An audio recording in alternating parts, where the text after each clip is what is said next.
элдин байлыгына кошулган адамдарды чукуп чыккандарына биз өзүбүзчө ыраазы болуп отурабыз. Ушул баланын талапкерлигин колдогонго үндөп кетмек элем мен. Ali Toktakınov bunun seçkindүүлүгү,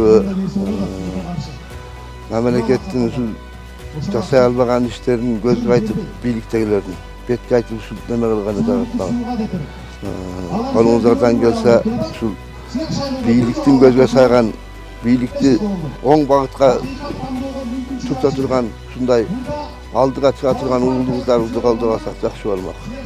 Элим журтумуз күчтүү балдарды колдоголалы. Бул өтө иликтөөлөрдү көп жасаган бала эле. Дайым ушу эл үчүн элдин көйгөйлөрүн айым тайманбай айтып, Кудайдын буйругу экен. Мына бүгүн биздин эл менен жолугушуп отурабыз. Көрсө чеч күндү болар экен. Мындай балдарды биз ошол парламентке тартышыбыз керек.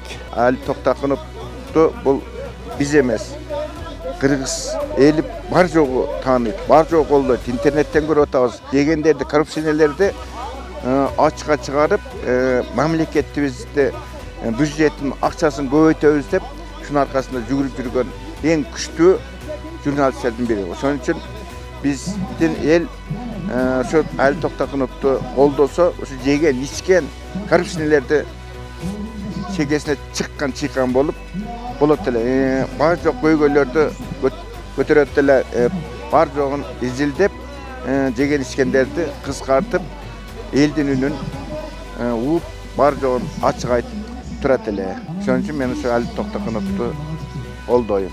Кеч күндү сөздөрү бар жогу орунтуктуу. Муну бир эле мен эмес, бул кыргыз эл бар жогу тааныйт.